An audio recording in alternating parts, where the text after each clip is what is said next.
श्री ओम नमः सिद्धेभ्यः।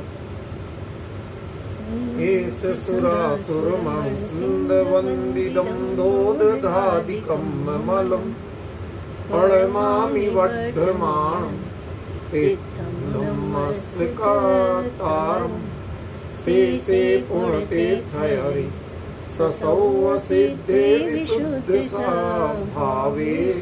समणेयाणानदंसं चरित तव वीर्यायानि ते सौवे समगम प्रत्येकमेव प्रत्येकं वन्दामि अवट्टन्ते अर्हन्ते मानुषे खेते किच्चा अरिहन्ताणं सिद्धाणं तरणमो गणहराणम् अज्जावैवकाणं साहूरं चैव सौवेसिं तेसिं विशुद्धदंसं प्राणपहाणासमं समासेज्य उपसंपयामि सम्मं जतो निर्वाणसम्पत्ति। प्रवचन सार परमागम ज्ञान तत्व प्रज्ञापन महाधिकार गाथा 22 पृष्ठ 39। इस गाथा की चर्चा यद्यपि पर्याप्त हो चुकी है, पर कुछ विषय ऐसे हैं जो उपसंहार के रूप में स्पष्ट करने हैं। उन्हें स्पष्ट करते हुए फिर मैं आगे बढ़ूं। रत्थि परोक्षम किंचिवि समंत संवक्ख गुण समेधस अखातीदस सदा स्वयमेव हिलाण जादस।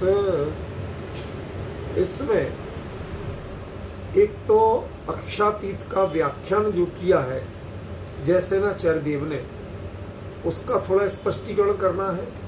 और दूसरा ही शब्द का मैंने क्योंकि या चूंकि 2-3 बार बताया, लेकिन उस चूंकि का लिंक नहीं बताया। भाई चूंकि इसलिए ये बात पीछे ना कहीं लिंक से जोड़ के आती है ना, तो इसको हम किस वाक्य से जोड़े, ठीक है ना, कि ये गाथा का उससे लिंक बने। तो जरा सा पिछली गाथा को निकालिए कि जो पच्चखा सव्वदव्व परजाया प्राणम परिणम दो, ज्ञान के परिणमित होने से खलु वास्तव में सव्वदव्व पज्जाया पच्चखा सभी द्रव्यों की पर्याय प्रत्यक्ष होती, ज्ञान के परिणमित होने से। यहां केवल ज्ञान की बात नहीं, ज्ञान के परिणमित, वो आत्मा के स्वाभाविक सामर्थ्य की बात कर रहे हैं, ठीक है ना। तो वो कहते हैं, जब ये बात कहते हैं और साथ में स्पष्टीकरण करते हैं कि वे भगवान अवग्रह आदि पूर्वक क्रियाओं से नहीं जानते, ठीक है ना। क्यों नहीं जानते? उस ज्ञान के परिणमित होने में सभी द्रव्य पर्याय क्यों प्रत्यक्ष होती हैं? क्योंकि प्राण जातस्य, जो ज्ञान जात है, केवल ज्ञान जात से बात नहीं, प्राण जातस्य जो ज्ञान की परिणति है, उसमें वह कैसी है? वह समंत सव्वक्ख गुण समिद्धस्य, वह सभी ओर से सभी आत्मिक गुणों से समृद्ध है। अक्षातीतस्य, अक्षातीत है। कैसी? सदा अक्षातीत है। और जो उसकी परिणमन होता है वो कैसे होता है? स्वयमेव होता है। इस कारण से किंची भी परोक्षम रथी, उसके कुछ भी परोक्ष नहीं होता है, जो होता है सब प्रत्यक्ष होता है। तो पिछली गाथा में जो कहा था कि पच्चखा सव्वदव्व पज्जाया, इस पॉइंट को सीधा उसके साथ ही जुड़े। ज्ञान का परिणमन होने से सभी द्रव्यों और उनकी पर्याय प्रत्यक्ष होती हैं।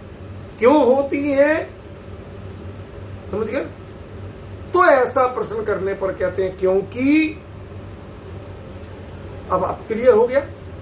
पॉइंट समझ में आया? कैसे जोड़ रहे हैं? क्यों होती हैं ऐसे? क्योंकि राण जातस्य, जो ज्ञान का स्वाभाविक परिणमन है, वो स्वाभाविक परिणमन जो होगा वह सब ओर से सभी आत्मिक गुणों से समृद्ध होगा। ठीक है, एक पॉइंट ये क्लियर हुआ। और चूंकि वो सभी आत्मिक गुणों से समृद्ध है, इसलिए वो अक्षातीत होगा। और जो अक्षातीत होगा वह अवग्रह आदि की पूर्वक क्रियाएं उसकी होंगी नहीं। समझ गया ना?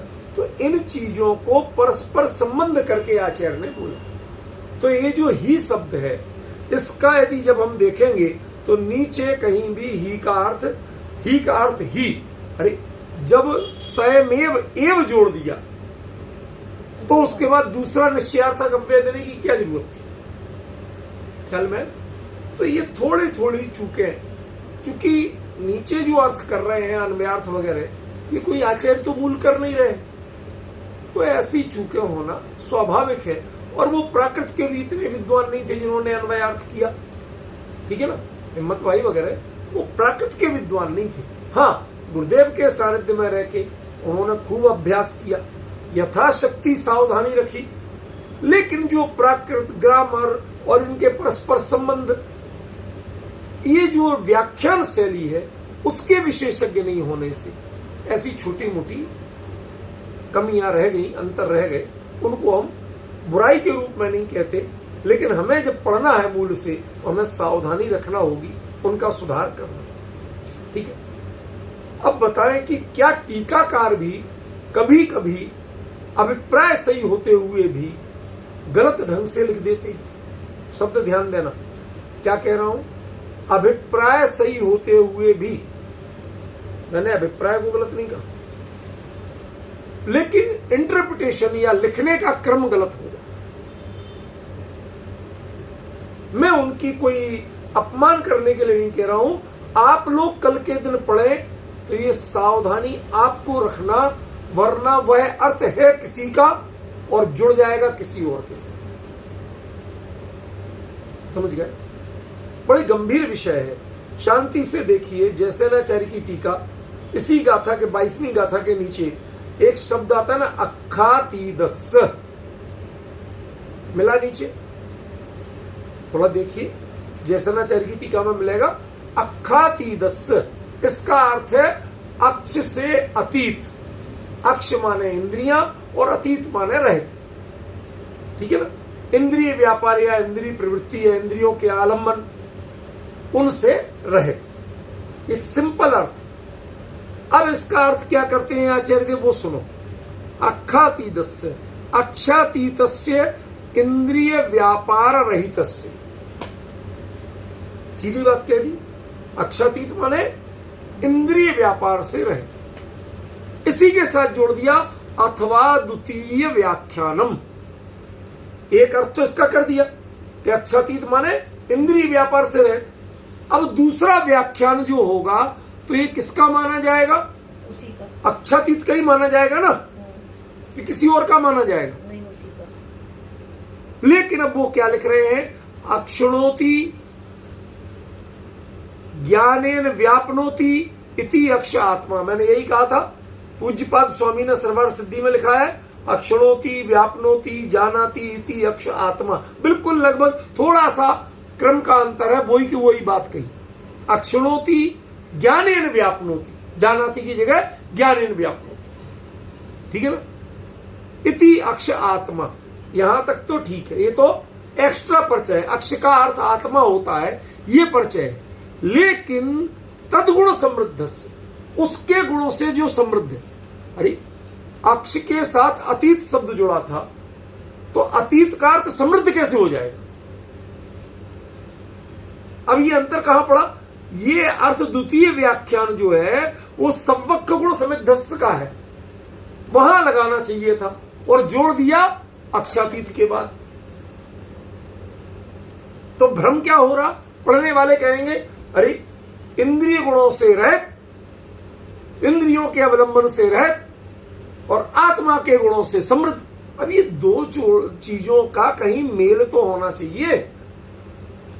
समझ गए ना? जब आप मूल में आचार्य के एक शब्द को ले लोगे तो फिर चाहे पहला व्याख्यान करो चाहे द्वितीय दूसरा व्याख्यान करो, वह व्याख्यान उसी शब्द का माना जाए। जब आपने संवक्ख गुण समिद्धस्य कहा था वहां तो आपने ये बात कही नहीं। वहां क्या कहा, पढ़ो आप। समन्तता सर्वात्म प्रदेशई सामस्त्येन वा स्पर्श रस गंध वर्ण शब्द परिच्छित्ति रूप सर्वेंद्रिय समगुण समृद्ध। वहां तो आपने किया इंद्रिय गुण समृद्ध, वहां लिखना चाहिए था अथवा द्वितीयम व्याख्यानम। ये एक व्याख्यान हुआ कि सभी इंद्रिय गुण से समृद्ध है, और दूसरा व्याख्यान हुआ कि सभी आत्मिक गुणों से समृद्ध है। फिर लिखते अक्षातीतस्य अक्षातीतस्य। अब डिफरेंस समझ रहे ना अमित जी, मैं क्या कह रहा हूं, बात समझ में आ रही ना। मैं लिखना करने का नहीं था, आज थोड़ा लेट हो गया था, मैं तो लिखा नहीं, लेकिन आपको समझ में तो आ रही ना बात कि ये चीज जुड़ेगी किससे, ये जुड़ेगी संवक्ख गुण समिद्धस्य। वहां तो आपने अक्षकार्थ अकेला इंद्रिय कर दिया कि सभी इंद्रिय गुणों से समृद्ध है, वो स्पर्श रस गंध वर्ण शब्द सबको एक साथ जानता है, ठीक है ना। मैंने जहां करना चाहिए था वहां तो स्पष्ट किया नहीं, वहां वो अर्थ इष्ट नहीं था, वहां था अर्थ का अक्षकार्थ आत्मा, और जहां अक्षातीत में अक्षकार्थ इंद्रिय था वहां आपने उसका अर्थ आत्मा दे दिया। तो कभी भी हम यदि आगे की बात पीछे और पीछे की बात आगे लिख जाएंगे तो ये तय जानना, जो लकीर के फकीर लोग हैं, जो बहुत डरते हैं, अरे साहब हम कोई अमृतचंद्र जैसे आचार्य जैसे आचार्यों के आगे बोल सकते, जो उनने कहा भाई मैं तो बोल। तो ऐसे अत्यंत भयाक्रांत लोग ऐसी जगहों पे चूक कर जाते हैं। कायदे से मेरे को यदि एडिट करने मिलता तो मैं तो ये द्वितीयम व्याख्यानम की जो पूरी पंक्ति है ये उठा के संवक्ख गुण समिद्धस्य के साथ डाल देता।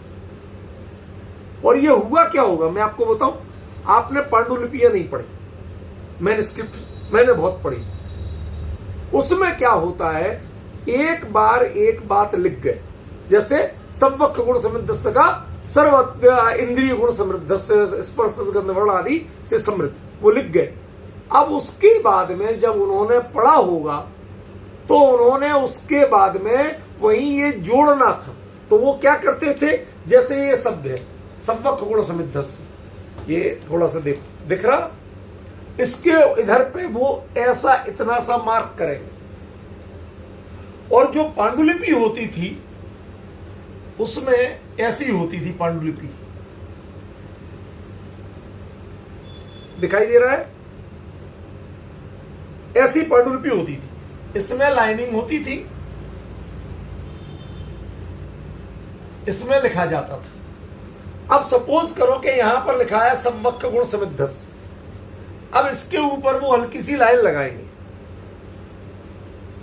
ठीक है ना, या कोई अंक लिख देंगे एक दो कुछ भी, और यहां पर वो लाइन बाय द वे उन्होंने पहले एक लाइन यहां लगाई, तो इसके आगे इसकी तुलना में ये जगह बहुत कम है ना, तो वो इसका तो लिखेंगे यहां। अब पता चला जो स्पष्टीकरण लिख रहा था वो दो पंक्ति में हो गया, इसकी यहां पर तो पहली पंक्ति चल रही, ठीक है ना।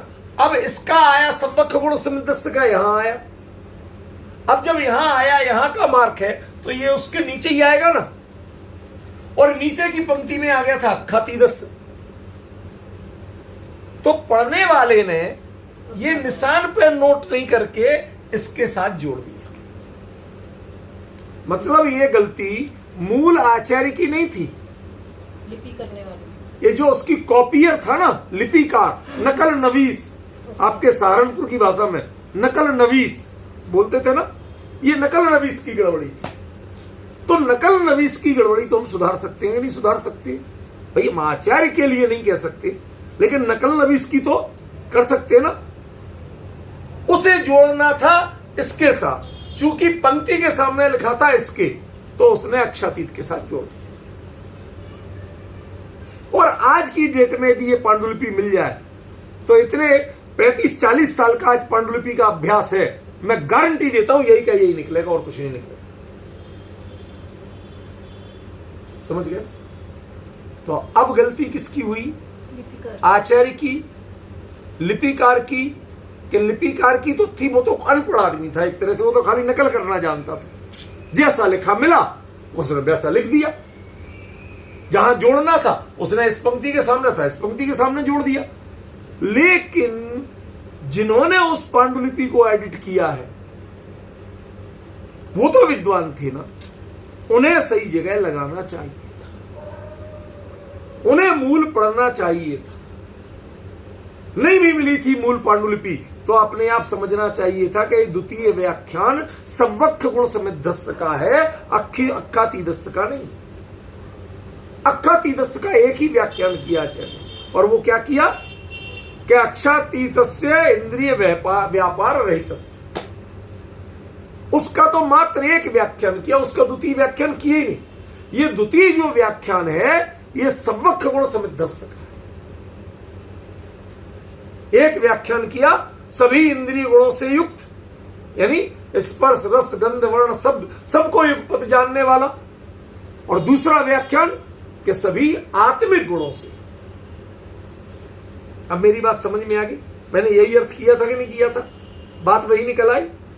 लेकिन आचार्य ने अंतर क्या कर दिया, इस बात को दूसरे व्याख्यान में लिया, जबकि कुंद कुंद इसका एक ही व्याख्यान कर रहे हैं। वहां अक्ष का अर्थ आत्मा है और नीचे अक्ष का अर्थ इंद्रिया। आप दोनों जगह इंद्रियां करेंगे या दोनों जगह आत्मा करेंगे तो गड़बड़ हो जाएगी। मेरे ख्याल से आपको मेरी बात समझ में आ रही होगी। इतनी कठिन बात नहीं कह रहा हूं कि जो समझ में नहीं। मैंने इसीलिए ये पांडुलिपि का चार्ट जैसा बना के, आपको चित्र जैसा बना के दिखा दिया कि ये परिवर्तन कैसे हो, भूल चूक कैसे हो। ये हाशिया बोलते हैं इसको। हाशिए में लिखने की जगह बहुत कम होती और मेन टेक्स्ट की ज्यादा होती। अब संशोधन जो होते हैं, करेक्शन जो होते हैं, कई बार एक पंक्ति में 2 या 3 करेक्शन भी आ जाते, तो पता चला वो 3 करेक्शन तीसरी पंक्ति में जा रहे। तो ये यहां की तीसरी पंक्ति, इनके जो ऊपर के नंबर है वो गिने जाएंगे, इसकी पंक्तियां नहीं गिनी जाएंगी।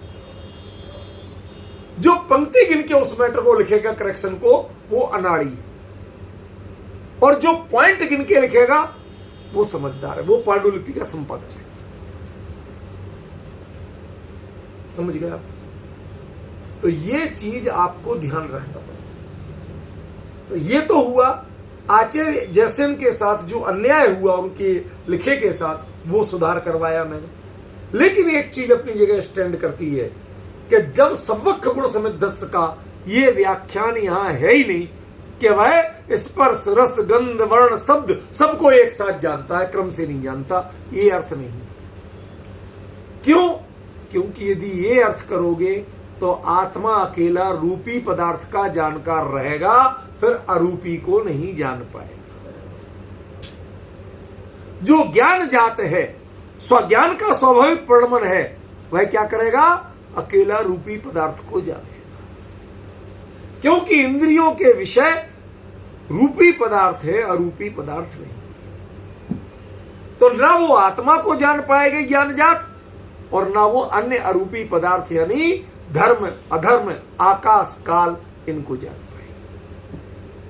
तो बताओ, लोक में 5 द्रव्य गए और उल्टे सबसे बड़ा खतरनाक क्या, खुद ही चला गए, अपने ही को भुला दिया, तो बचा क्या? पुद्गल जड़।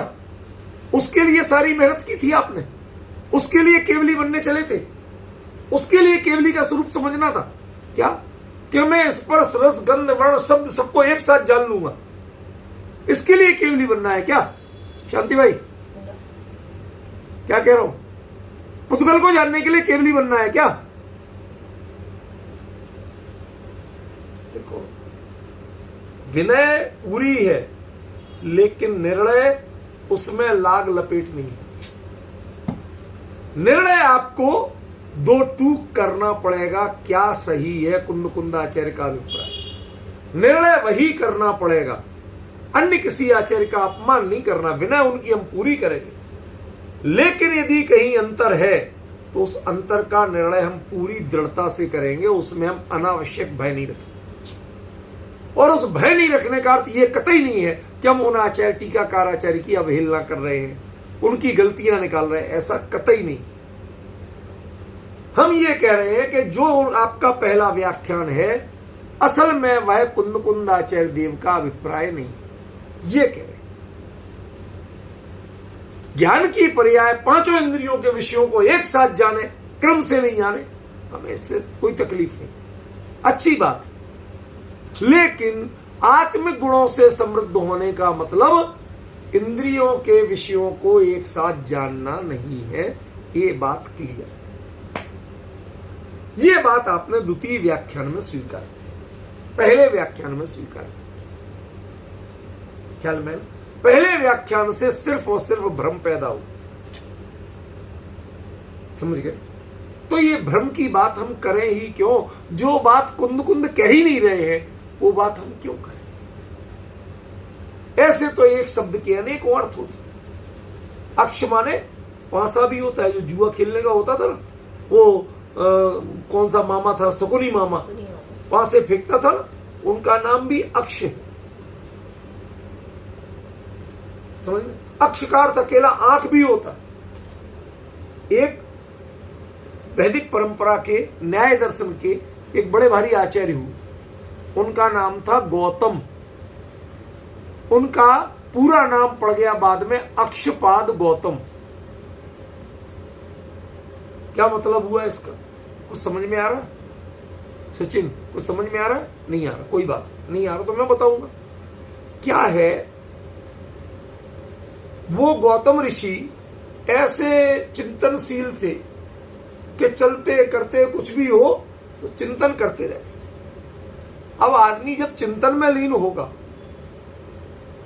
न्याय के तर्क वितर्क सोचते रहते थे, तो उसे चलते चलते एक बार वो गड्ढे में गिर गए, देख नहीं पाए।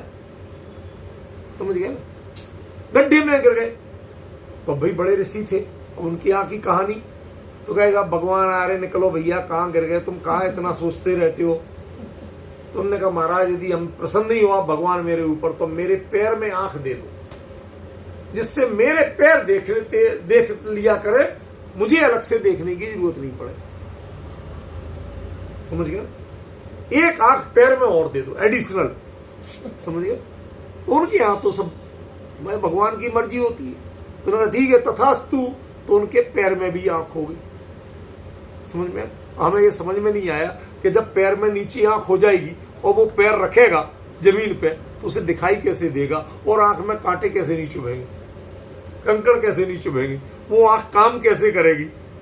खैर, बड़े लोगों की बड़ी बड़ी बातें, हम ज्यादा बहस नहीं करते। अब तुम्हारे भगवान ने जब दे दी तो कुछ स्पेशल आंख दी होगी, उस पर कांटे नहीं चुभते होंगे। तो उस कारण से अक्ष माने आंख, और अक्षपाद माने जिनके पैर में आंख है। समझ गए? तो पैर में आंख वाले गौतम ऋषि, ये उन्होंने कह दिया। समझ गए? क्या कह दिया? पैर में आंख वाले गौतम ऋषि। ठीक है, क्लियर हुआ? तो अक्ष का अर्थ सारी इंद्रियां भी है, अक्ष का अर्थ अकेली आंख भी है, अक्ष का अर्थ के पासा भी है, और अक्ष का अर्थ आत्मा भी, और भी कई अर्थ होते हैं। ठीक है ना? तो ये सारे अर्थ हम क्या एक साथ लगाएंगे? ज्ञानी का जो मूल सूत्रकार का जो अर्थ है, अभिप्राय है, हमें उसको प्रदान करना है कि हमें अपनी पंडिताई बताना है? बताइए। अक्षातीत का अर्थ माने महाराज वो केवली भगवान पांसे नहीं खेलते, ये अर्थ कर सकते हो? पांसों से रहते होते, उन्होंने पांसों का त्याग कर दिया। भाई अक्षातीत का अर्थ तो ये हो सकता है बाकायदा ग्रामर से, कोई चैलेंज नहीं कर सकता, लेकिन ये अर्थ कर सकते हो क्या आप? तो जब ये आचार्य को इष्ट ही नहीं है, तो आचार्य को तो अक्ष का अर्थ इंद्रिय भी इष्ट नहीं था संवक्ष गुण समेत 10 में। क्यों? क्योंकि वह इंद्रिय गुणों से समृद्ध नहीं है। ज्ञान का जो स्वाभाविक परिणमन है वह तो आत्मिक गुणों से समृद्ध है। ख्याल में? तो ये द्वितीय व्याख्यान ही करना था, प्रथम व्याख्यान करके आपने हमें कंफ्यूजन क्यों पैदा किया? अब जो आपके आधार पर टीका करेंगे, व्याख्यान करेंगे, उपदेश देंगे, वो तो कह देंगे साहब जैसेनाचार्य ने इसके दोनों अर्थ किए। सभी अक्ष गुणों से समृद्ध माने स्पर्श रस गंध वर्ण और शब्द का युगपत ज्ञान करने वाला एक ही है, माने केवल ज्ञान स्पर्श रस गंध वर्ण शब्द का युगपत ज्ञान करता है। जी नहीं, यह केवल ज्ञान का स्वरूप नहीं। केवल ज्ञान का स्वरूप सिर्फ इतना है कि वह रत्थि परोक्षम किंची भी, उसके कुछ भी परोक्ष नहीं होता। चाहे वो रूपी हो, चाहे अरूपी हो, चाहे इंद्रिय विषय हो, चाहे अतीन्द्रिय विषय हो, उसके कुछ भी परोक्ष नहीं होता। यह है कैवल्य का स्वरूप। और कैवल्य के जन्मदाता ज्ञान के स्वाभाविक परिणमन का भी यही स्वरूप। ठीक है ना? तो हमें ज्ञानियों के वचनों का, कुंद कुंद जैसे महासमर्थ आचार्यों के वचनों का, उनके अभिप्राय पर केंद्रित रह के अर्थ करना होगा। ये मेरा अभी तक के जो आज की चर्चा हुई उसका मुख्य प्रतिपाद्य है। उसमें आप एक्स्ट्रा नॉलेज की बातें नहीं करें। मैंने जो आज की, उसके लिए मैं क्षमा चाहता हूं कि अक्षमान है, पासा भी होता है, अक्षपाद गौतम, ये सब मैंने एग्जाम्पल इसलिए दिए कि जैसे ये अर्थ करना गलत है, तो उसी प्रकार सभी इंद्रिय विषय को एगुपत जानने वाला ये अर्थ करना भी समीचीन नहीं। यहां कुंद कुंद का अभिप्राय सिर्फ एक है कि वह आत्मिक गुणों से समृद्ध। ठीक है ना? ये यहां पर क्लियर। अब जब ये कहा कि गणान जादस्य किंचिवी परोक्षम रत्थि, अब इसको वाक्य को सॉर्ट कर दो। ज्ञान जात की दो परिचय दिए थे। कौन कौन से? पहला परिचय दिया था समंत सब्बक गुण समिद्धस्य, और दूसरा अख्खातीदस्य। इन दोनों को माइनस कर दो थोड़ी देर। क्यों? ये तो विशेषण थे ना। मूल वाक्य में यदि विशेषण एक है, काला घोड़ा तेजी से जाता है, क्या कहा? काला घोड़ा तेजी से जाता है। इसमें मूल वाक्य क्या है? कि घोड़ा जाता है। मूल मुद्दे की बात तो यही है ना। काला जाता है, घोड़ा ही जाता है ना, काला जाता है क्या? अब काला तो घोड़े की विशेषता, रंग है। काला कहीं नहीं जाता, जाता तो घोड़ा है, और जाता है। अब वो तेजी से जाए चाहे धीरे जाए, इसमें मूल वाक्य में क्या है? जाता है। तो जो विशेषण होते हैं जब मूल वाक्य बनाते हैं तो उनको माइनस कर देते। नीति समझे, नियम समझे, अर्थ करने में, समझने में विशेषण बहुत काम के हैं, अर्थ करने में विशेषण बहुत काम के हैं, लेकिन जब उस गाथा का, उस वाक्य का, उस सूत्र का सार निकालना हो कि मूल वाक्य इसमें कितना है, तो विशेषण ही माइनस किए जाएंगे। ठीक है? तो इस गाथा में मूल वाक्य क्या रह जाएगा? ऋणान जादस्य किंचिवी परोक्षम रत्थि। जो ज्ञान जात है, ज्ञान का स्वाभाविक परिणमन है, उसको कुछ भी परोक्ष नहीं होता। ठीक? ये निष्कर्ष निकल आया। मिला आपको कि नहीं मिला? मिल गया। अब ये निष्कर्ष मिला तो फिर से प्रश्न किया कि उस ज्ञान जात यानी आत्मा के स्वाभाविक परिणमन, ज्ञान गुण के स्वाभाविक परिणमन को कुछ भी परोक्ष क्यों नहीं होता? देखना, अभी भी केवली की बात नहीं, कैवल्य सामर्थ्य की बात है। आत्मा के ज्ञान की सामर्थ्य ही कैवल्य रूप है। वह प्रकट कब होता है? प्रकट होना अलग चीज है, लेकिन सामर्थ्य होना अलग चीज है। यदि स्वरूप में सामर्थ्य नहीं है तो परिणति में प्रकट कभी हो सकता नहीं।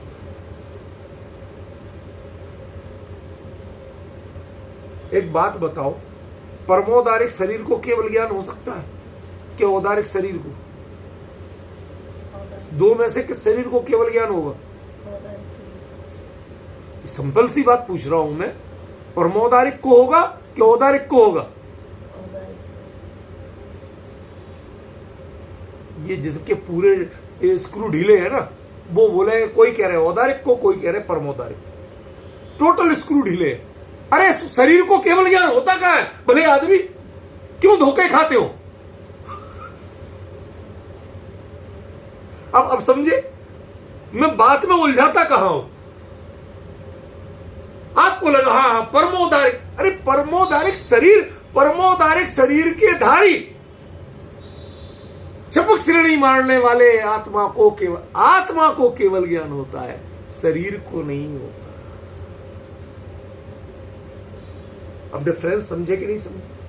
यही बताना चाहता हूं कि वो एक परिणति विशेष है, स्वाभाविक सामर्थ्य नहीं है। जिसके स्वभाव में ही सामर्थ्य नहीं हो, वह परिणति में कहां से आएगी?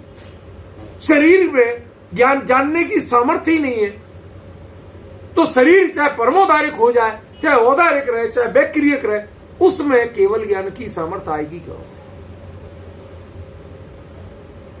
केवल ज्ञान की कैवल्य की सामर्थ्य किसमें हो सकती है?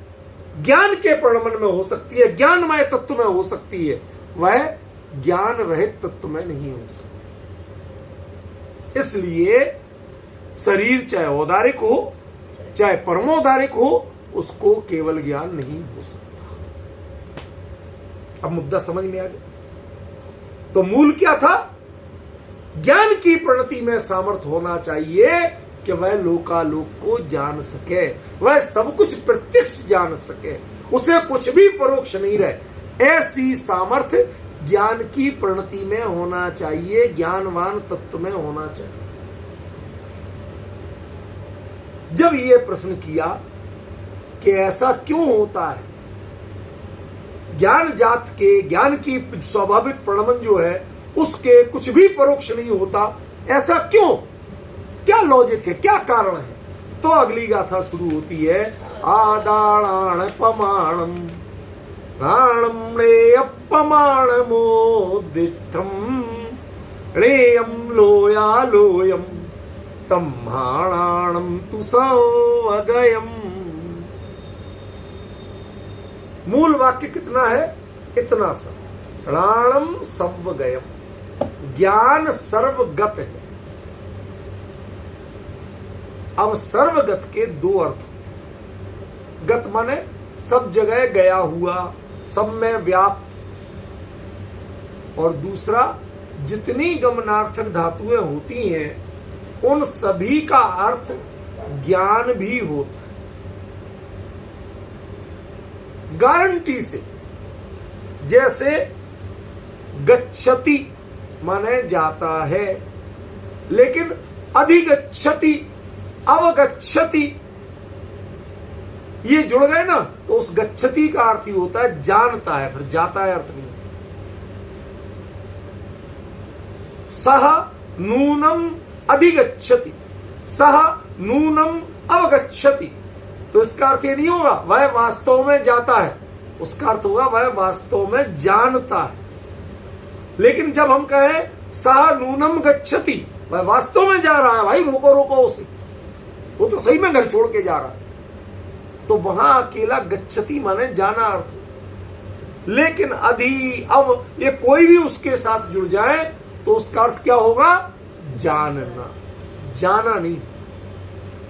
तो सर्वगत है, सर्वगत है माने सब जगह गया हुआ नहीं है, सब कुछ उसके लिए अधिगत है, सब कुछ उसके ज्ञान में आया,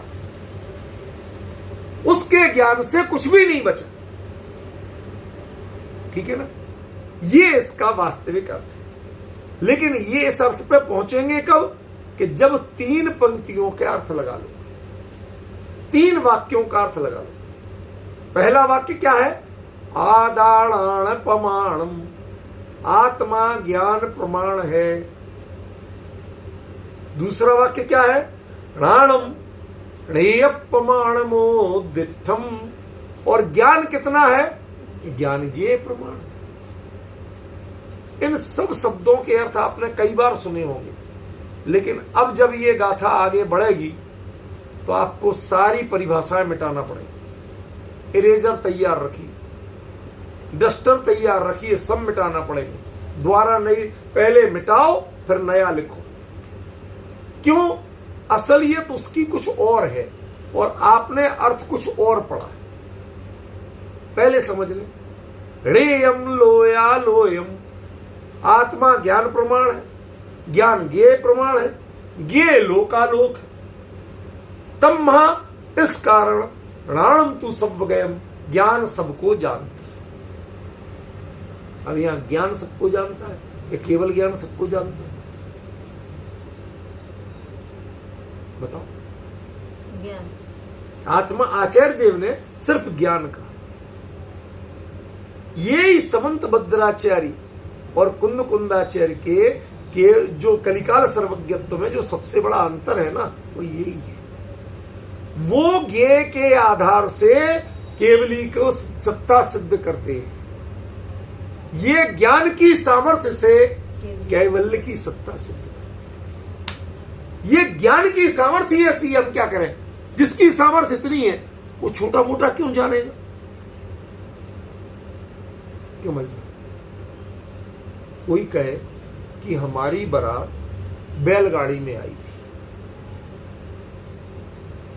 तो उससे पता चलता है कि भाई कितनी बैलगाड़ियां आएंगी, 10 आएंगी, 20 आएंगी, 25 आएंगी, कितनी आएंगी? समझ में? भाई एक गांव में पहले से बैलगाड़ियां होती नहीं थी, तो यदि 20 बैलगाड़ियों में बारात आई, एक बैलगाड़ी में जा 4 लोग बैठेंगे, तो बारात में कितने लोग होंगे? 80, 100, हद से हद। समझ गए? फिर बाद में आपने कहा हमारी बारात 4 बसों में आई थी। चेंज हुआ? चेंज हुआ कि नहीं? कौन सा साधन चेंज हुआ? वाहन चेंज हुआ। अब आपको अंदाजा लग रहा है 4 बस में बारात आ रही है, वहां 20 गाड़ियों में थी लेकिन बैलगाड़ियां थी, और यहां 4 बस। संख्या कहने को कम हो गई, लेकिन एक बस में 50 लोग आते हैं, माने अब कम से कम 200 लोग तो आ गए। छोटे मोटे बच्चों की गिनती नहीं, वो तो कहीं भी किसी गोदी में एडजस्ट हो जाते हैं। 200 लोग तो आ ही रहे। अब अरेंजमेंट बारात का कितने का करना? 200। ठीक है।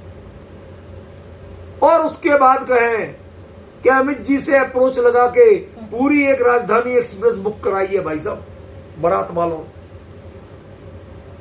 अब कितने आ रहे हैं भाई साहब? अब बारातियों की संख्या पता चल रही कुछ? अरे बाप रे, कितनी बोगी की है?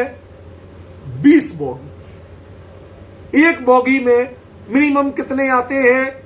अधिकतम, मैक्सिमम देखिए साहब, कुछ भी ले लो, 60 तो मान ही लो, तो 20 बोगी में कितने हो गए?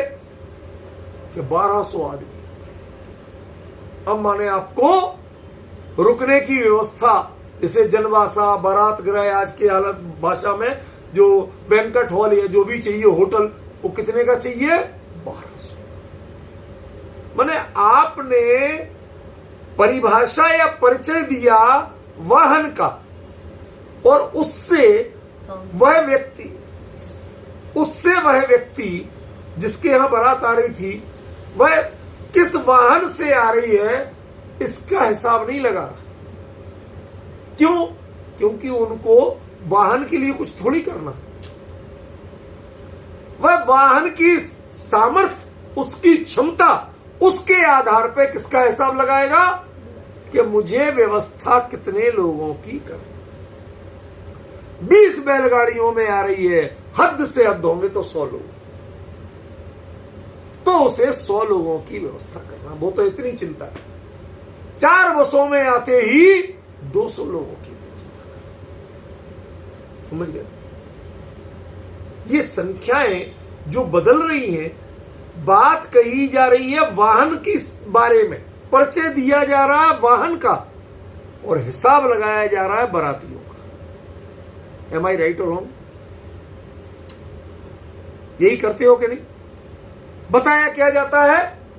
बारातियों का परिचय, वो वाहनों का, और पहचान किसकी करते हो? बाराती।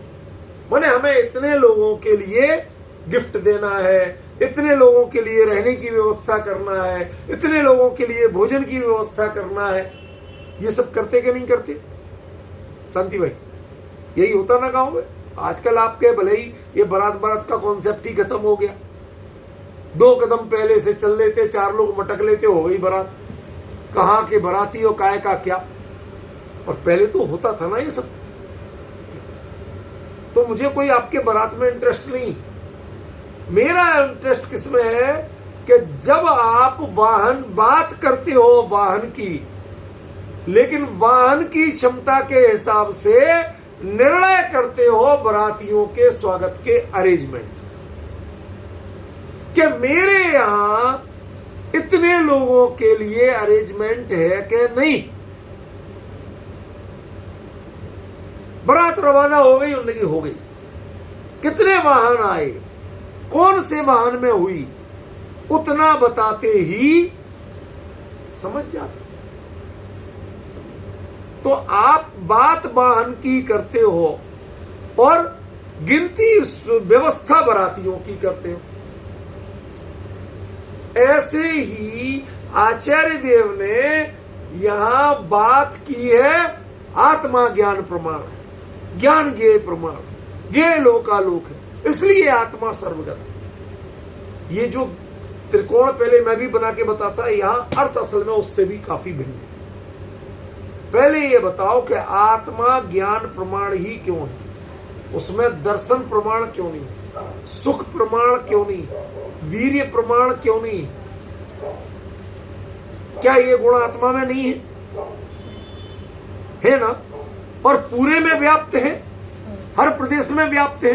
कोई ऐसा प्रदेश होगा, ये प्रदेश में तो ज्ञान, इस प्रदेश में दर्शन, इसमें सुख, इसमें वीर्य, ऐसा कुछ चक्कर है क्या? हर प्रदेश में अनंत अनंत गुण व्याप्त है, पक्का। जब हर प्रदेश में अनंत अनंत गुण व्याप्त हैं, तो असंख्यात प्रदेशों में अनंत अनंत गुण व्याप्त हैं, तो आत्मा अकेला ज्ञान प्रमाण क्यों?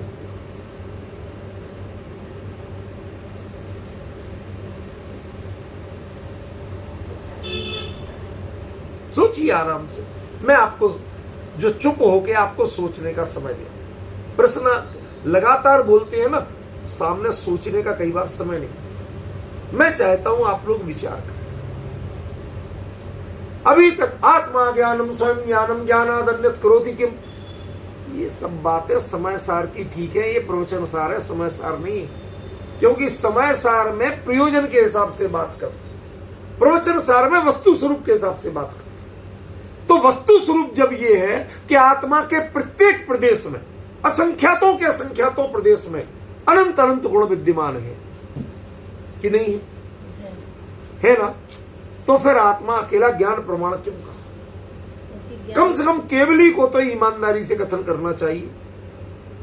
ईमानदारी माने जैसा है वैसा कथन करना चाहिए। तो यहां अकेला आत्मा ज्ञान प्रमाण है, ये क्यों कहा? क्योंकि ज्ञान ही जानता है सब। मुद्दा ये सब नहीं है। मुझे इतनी जल्दी उत्तर देने वालों से थोड़ी सी इरिटेशन होती है। मैं आपके लिए चिंतन करने को कहना चाहता हूं, उत्तर नहीं मांग रहा। मेरे ये सब कहने का मतलब पहले विचार तो करो। क्या किन किन दृष्टियों से विचार करना?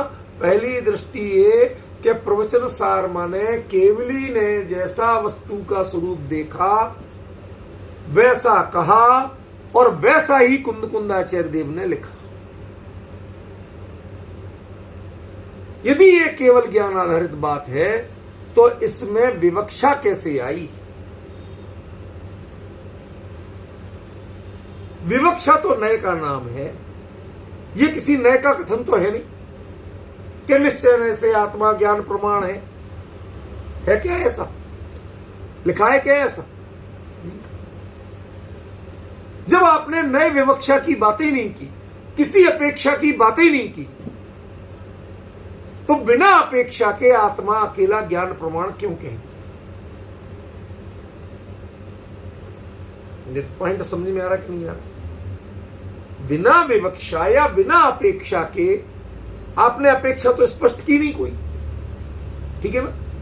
आप प्रतिपादन जो कर रहे हैं वो सब वस्तु स्वरूप का होता है। ज्ञान का जो परिणाम होता है, ज्ञान का जो परिणमन होता है, ज्ञान जात जो होता है, वह ज्ञान जात, उस ज्ञान जात को जन्म देने वाला आत्मा, वह आत्मा ज्ञान प्रमाण है।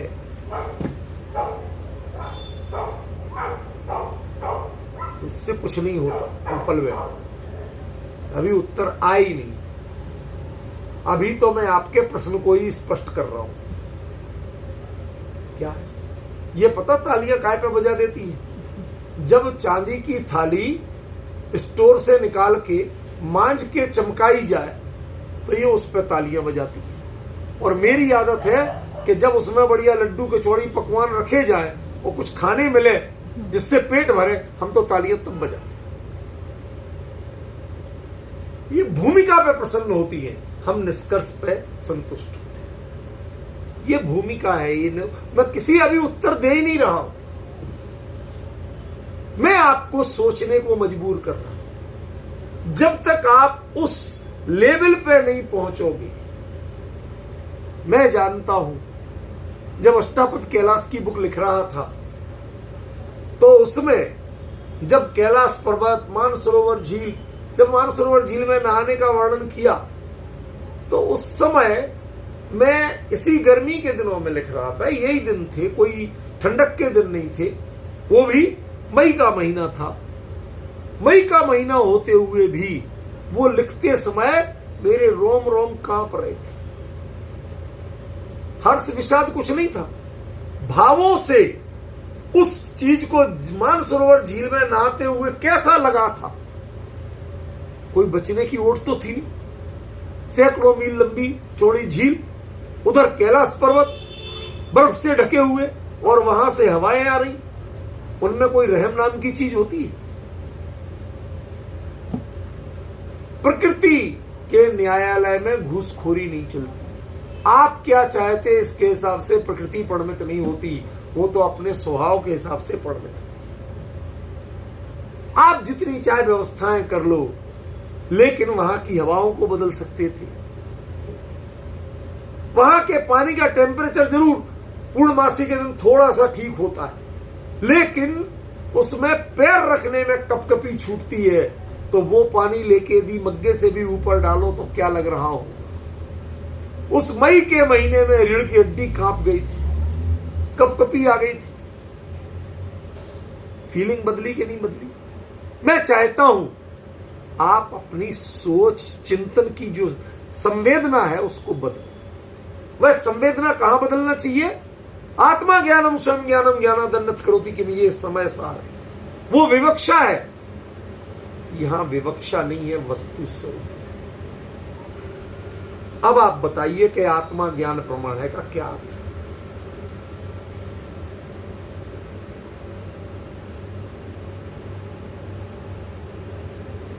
ये कोई एम नहीं है, कोई पर्टिकुलर ऑब्जेक्ट नहीं है, ये कोई पर्टिकुलर कॉन्सेप्ट नहीं है। This is a fact. How can be it fact? ये फैक्ट कैसे हो सकता है जबकि आत्मा में अनंत गुण विद्यमान?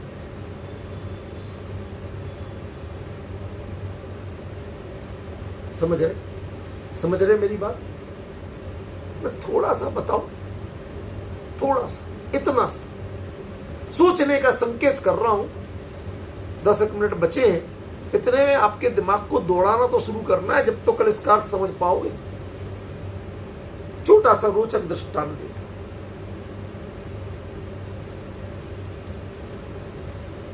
भरत के कोषागार में चक्र रत्न की उत्पत्ति हुई, ठीक है। जो उनके सेनापति थे उनका नाम जय कुमार था। क्या नाम था भाई, सब याद रहेगा?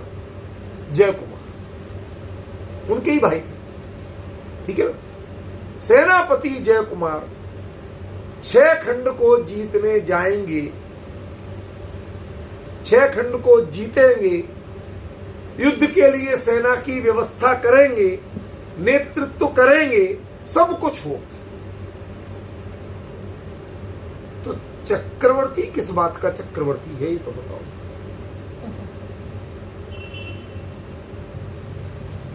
पॉइंट समझ में? सारी व्यवस्था सेना को करना, सेनापति को करना, ठीक है। और चक्रवर्ती यदि दीक्षा ले ले और उस समय सब बच्चों को राज्य सौंप दे बराबर बराबर हिस्सा करके, तो क्या उनमें से कोई चक्रवर्ती का हिस्सा भी कहलाएगा? वह उसका राज्य कहलाएगा, चक्रवर्ती का हिस्सा नहीं कहलाएगा। क्यों नहीं कहलाए? देखो जगह वही है शांति भाई, जगह वही है, वही 6 खंड है, वही 6 खंड होते हुए एक अखंड चक्रवर्ती क्यों कहलाता है? वह उसका राज्य क्यों होता है? और वही जगह होते हुए अन्य उसके पुत्रों का राज्य होते हुए भी वह चक्रवर्ती के राज्य का टुकड़ा क्यों? उसने तो दीक्षा ले ली, क्योंकि 6 खंड को जीतना, 6 खंड का आधिपत्य, इसका पुण्य सिर्फ चक्रवर्ती को होता है। अन्य कोई चक्रवर्ती का पुत्र होके भी दावा नहीं कर सकता कि ये चक्रवर्ती का राज्य है।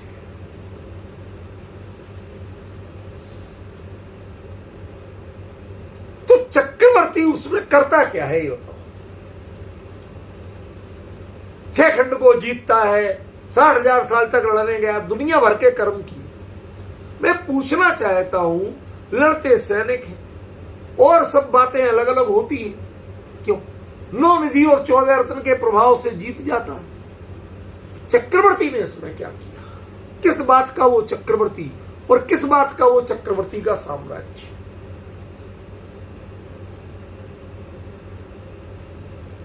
लेकिन फिर भी आप फील करते हो कि ये पुण्य, ये सामर्थ्य, ये उसके पुण्य के कारण ऐसा सारा योग मिलता है। उसके पुण्य के कारण ये 6 खंड के लोग शरणागत होते हैं, आधीनता स्वीकार करते हैं, और वह चक्रवर्ती का योग कहलाता है। और वह पुण्य आत्मा जब इस चक्रवर्तित्व को ठुकरा करके वैराग्य लेकर के दीक्षा ले लेता है, उसी क्षण चक्रवर्तित्व समाप्त हो जाता है। अब ना वो चक्रवर्ती है और ना वह चक्रवर्ती का साम्राज्य। दीक्षा लेने के पहले उसके पूरा प्रोटोकॉल रहता था।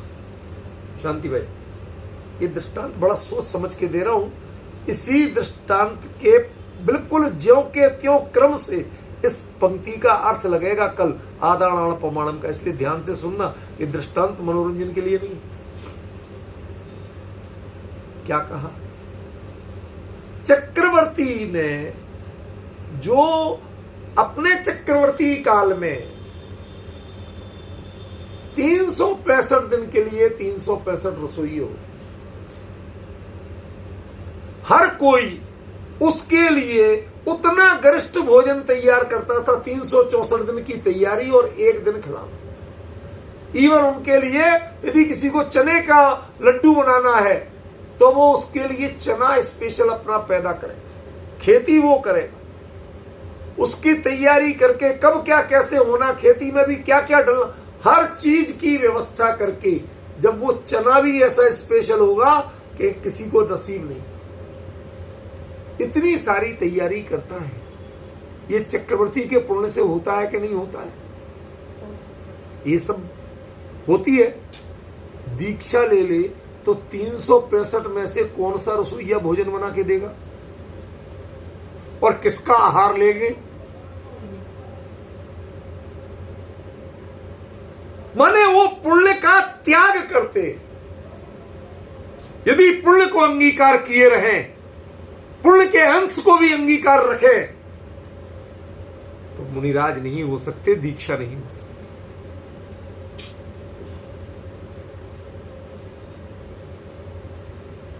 क्या कह रहा हूं, समझ पा रहे हो?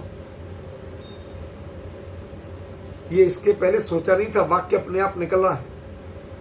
पुण्य के अंश को भी स्वीकार रखें। जैसे वादिराज मुनिराज ने अंगुली के छोर में कोड़ को रखा था, ऐसे इतना सा भी पुण्य का अपनत्व स्वीकार रखें तो मुनि दीक्षा नहीं हो सकती, वैराग्य नहीं हो सकता, मुनिचर्या नहीं हो सकती, पिच्छी और कमंडलू कलंकित हो जाएं। एक भी सैनिक बॉडीगार्ड बन के चले, पुण्य योग है। 18 अक्षौहिणी सेना होती है? 18 करोड़ घोड़े, 84 लाख हाथी, तो पैदल कितने होंगे? ये एक अक्षौहिणी का है और उन्होंने 18 अक्षौहिणी से। क्यों भाई साहब? एक बॉडीगार्ड साथ रख ले तो मुनि दीक्षा रह सकती है, वैराग्य कहलाएगा। ये रहस्य समझने की कोशिश करो। मैं किसी पर व्यंग नहीं कर रहा हूं, मैं इसका अर्थ बताने की कोशिश कर रहा हूं। भले ही वो आज के प्रसंगों में घटित होता हो कि लोग साहब बॉडीगार्ड, राजकीय अतिथि, अरे तुम तो साधु हो ही नहीं। क्यों? क्योंकि जो पुण्य के योग को स्वीकार करे उसके जीवन में साधना हो ही नहीं सकती। पुण्य का परित्याग करके ही साधना होती, अन्यथा चक्रवर्ती पना और उसका वैभव, उसके संसाधन यदि पूरी तरह नहीं त्यागे तो उसकी दीक्षा का पात्र नहीं है वो मुनि दीक्षा। एक रसोइया, एक सैनिक बॉडीगार्ड, क्यों एक रत्न रख ले तो होगी दीक्षा, बन पाएगा साधु? भाई साहब जरा विचार तो करो, किसी समाज से नहीं मांग रहे थे, वो तो उसके अपने पुण्य से मिला था। वो भी नहीं रख सकते तो तुम दूसरों से मांग के कैसे रख लेते? वो पुण्य चक्रवर्ती पने का अखंड पुण्य वह संसार और भोग में चरितार्थ होता है। जो ही वैराग्य जगता है वह चक्रवर्ती पने का पुण्य तत्काल नष्ट हो जाता है। समझ में? वही साम्राज्य, वही सैनिक, वही नगर, वही महल, सब कुछ वही होते हुए चक्रवर्ती का नहीं होता है। और जब तक चक्रवर्ती अपने सिंहासन पर है, उसके पुण्य का उदय है, उसका परित्याग उसने नहीं किया, तो राज्य का कोई व्यवस्था कोई देख रहा हो, चक्रवर्ती को पता ही नहीं, लेकिन वह सारा सिस्टम किसका माना जाता है? भारत के राष्ट्रपति की ओर से यह निविदा जारी की जाती है। भारत के राष्ट्रपति को अति पता नहीं, लेकिन देश का सारा सिस्टम किससे चलता है?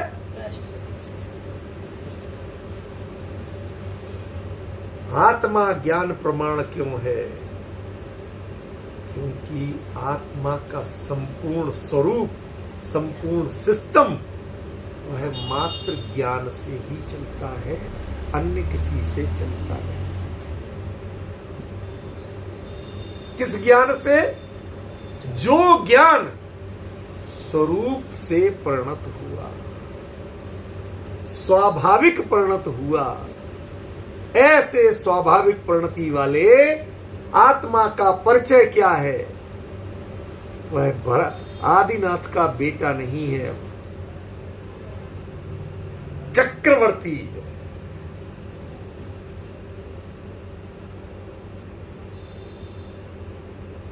वह मरु देवी का पुत्र नहीं है, चक्रवर्ती है। भाई साहब, ऐसे आत्मा ज्ञान प्रमाण है। ये तो सिर्फ शुरुआत है, इसका स्पष्टीकरण और विस्तार तो कल हो। एक एक पंक्ति का एक एक दिन चलेगा, जब जाके आपको समझ में आएगा कि इसका मर्म क्या, कैसे बन रहा है ये स्वरूप, आचार्य कह क्या रहे हैं, तब समझ में। बहुत गंभीर विषय है, अद्भुत विषय है, और आप लोगों का बहुत कृतज्ञ हूं कि आपके कारण मैं इतनी गंभीर चर्चा कर पाता हूं। और कहीं बैठ जाऊं तो मैं तो इसका कुछ भी नहीं कर पाऊं, ये बड़ी मजबूरी है।